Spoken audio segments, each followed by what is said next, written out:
Hi, everyone, and welcome to the fourth lesson, and I guess the final lesson in Module 1. We're going to really look at matter and change. This lesson is going to be a lot of vocabulary terms.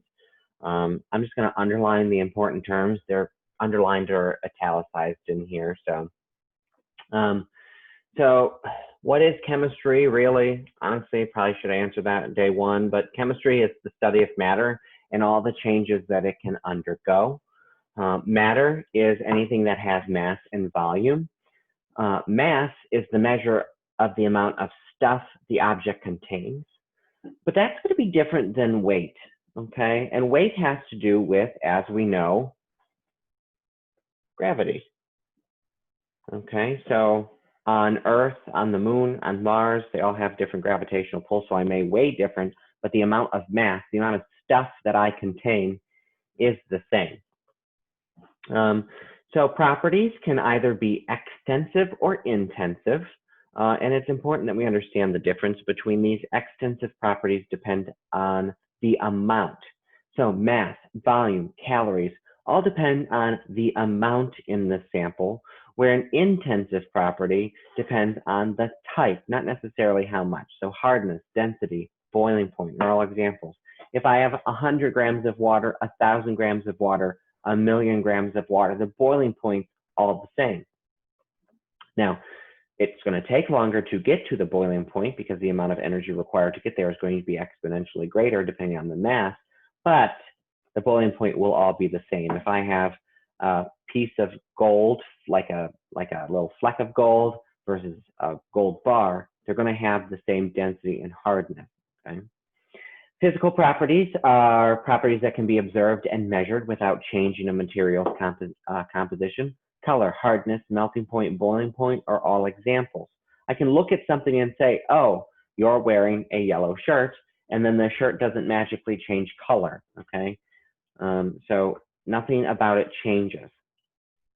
Chemical properties, on the other hand, can only be observed by changing the composition. So flammability, decomposition, fermentation, reactivity are all examples of chemical properties. If I have to figure out if something's flammable, you better believe that I'm lighting it on fire. And then at that point, its composition will be changed.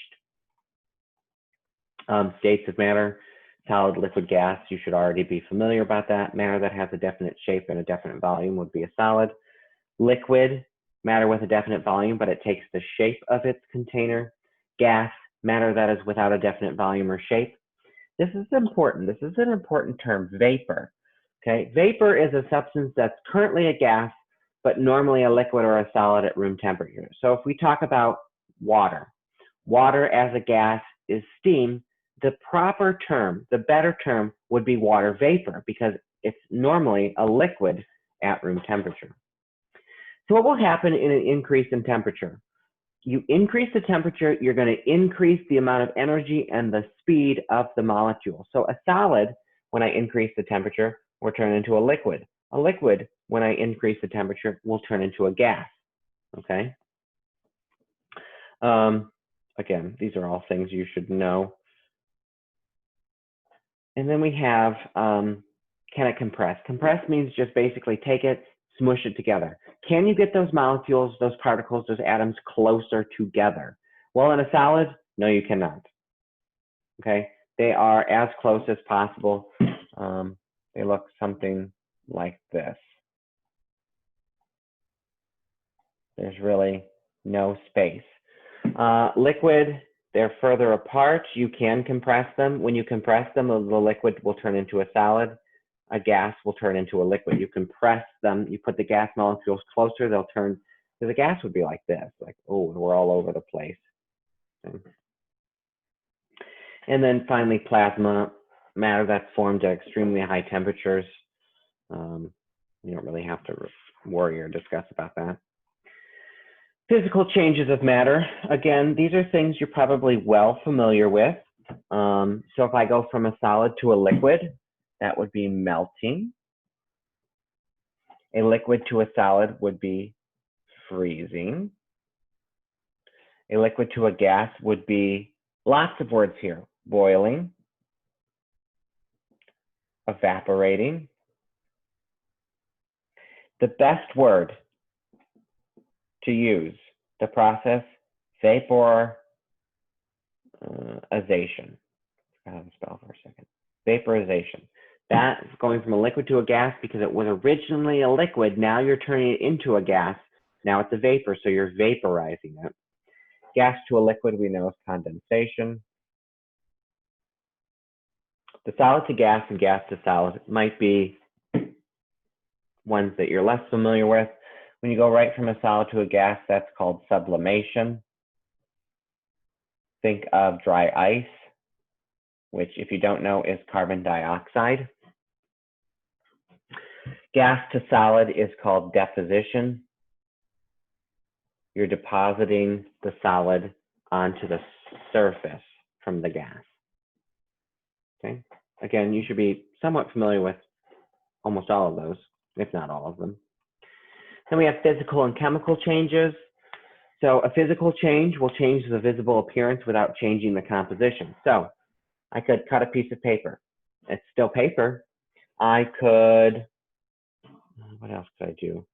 I could rip a piece of paper. I guess cutting and ripping are the same things. But all phase changes from above. I don't know why I couldn't think of anything other than cut or rip. You could color something and it's still going to be that. But anyways, all phase changes from above. So all of these phase changes, these are physical changes. If you think about melting ice, it's solid H2O. When it melts into liquid H2O, it's still water. It's still H2O. Fun thing about water, its three phases all have different names. So a solid is ice, a liquid is water, the gas is water vapor or steam. So by saying its name, it's telling you what state of matter it is. Chemical changes are when new matter is formed. So like burning, that's a chemical change. If you do some sort of reaction, reacting is a chemical change.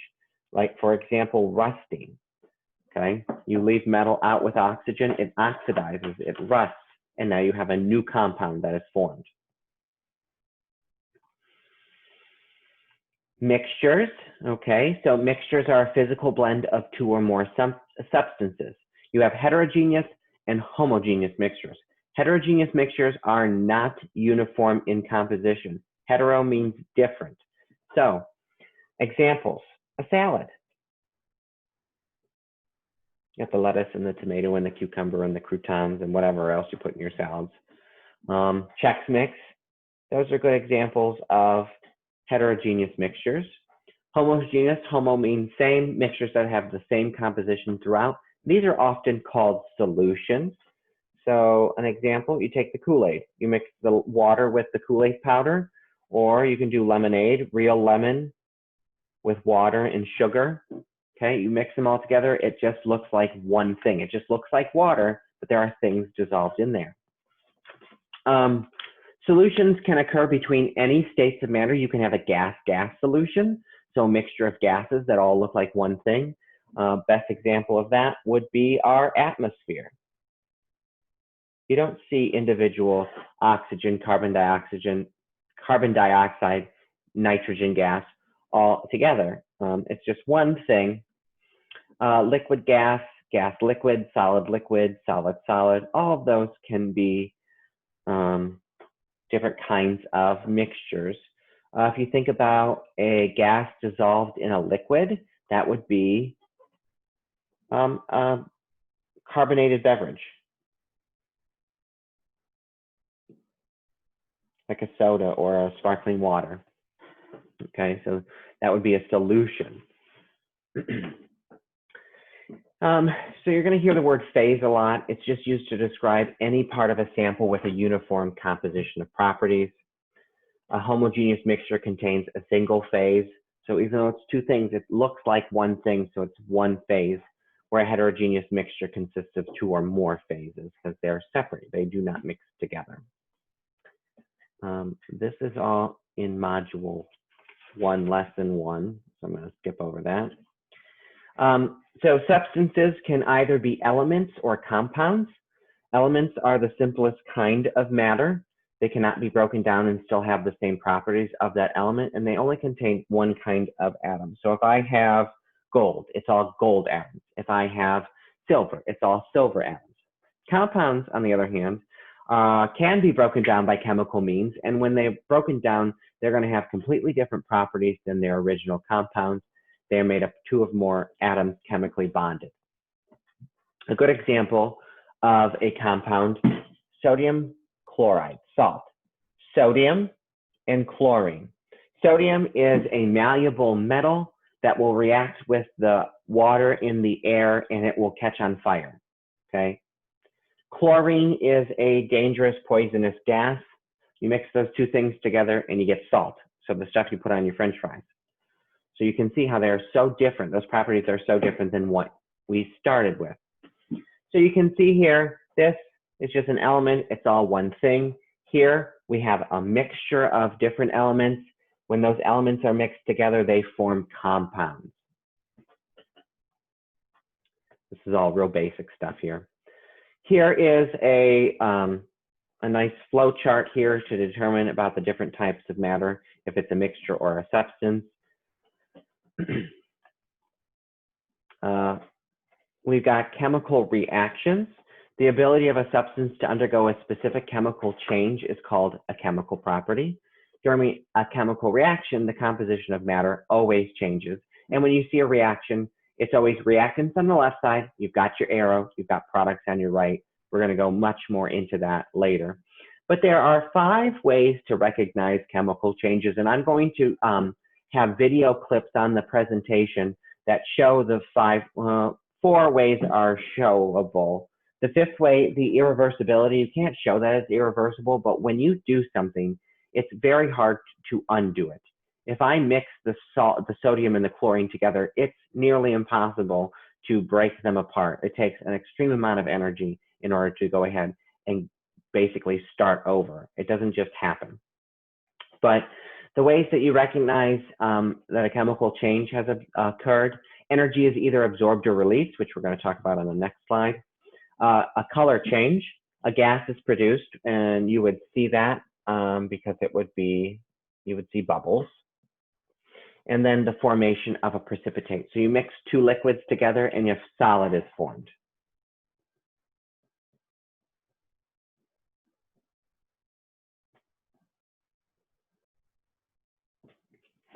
Okay. And so again, I'll have little clips that have showed those different chemical reactions. And then finally, conservation of mass and conservation of energy. So during a chemical reaction, the mass of the product is always equal to the mass of the reactant. That is, all the mass can be accounted for. What about when you burn wood? So you're having a campfire, you put the wood in the fire pit, you light it up, and what you start with is clearly not what you end with. And there's a couple of reasons why. First off, when anything is burned, you're giving off carbon dioxide. Carbon dioxide has mass. And it actually accounts for a lot of the mass of something, okay? So when you burn it, a lot of that mass just escapes. Unless you are collecting all of the gas that comes off, you're not going to be able to have the same mass as what you started. And then also, if you think about a fire, you're outside, the ash can blow away real easily. And that has mass as well. And then finally, conservation of energy. So exothermic reactions, endothermic reactions, we're going to get into much later on, but you just have to be aware. An exothermic reaction, you see here, energy as a product, so it releases energy. Since it releases energy, it feels warmer. Endothermic reactions require energy. And so they feel cooler, okay? So what happens when reactants come together, they rearrange and they combine together to form products. And when bonds are formed, energy is released. When bonds are broken, energy is absorbed, okay? So energy is stored in the bonds. And so it's important to know that When you break bonds, that's always endothermic. Energy is always required. When you form bonds, it's always exothermic. And in a chemical reaction, bonds are broken and formed. Whichever one has more will either make it exothermic or endothermic. So for an exothermic reaction, more is released than is required to break the bonds. For an endothermic reaction, more is required than is released. Okay, so that's just a very basic understanding of exothermic and endothermic, but it's important to note that yes, all that energy that's either absorbed or released, it gets stored in the bonds. All right, that's it for this lesson's notes and for this module. Okay, so make sure you ask any questions that you have. You look at the homework that's assigned for this thing, and you can watch those extra videos and resources that I will post on the presentation page. All right, I will see you next time.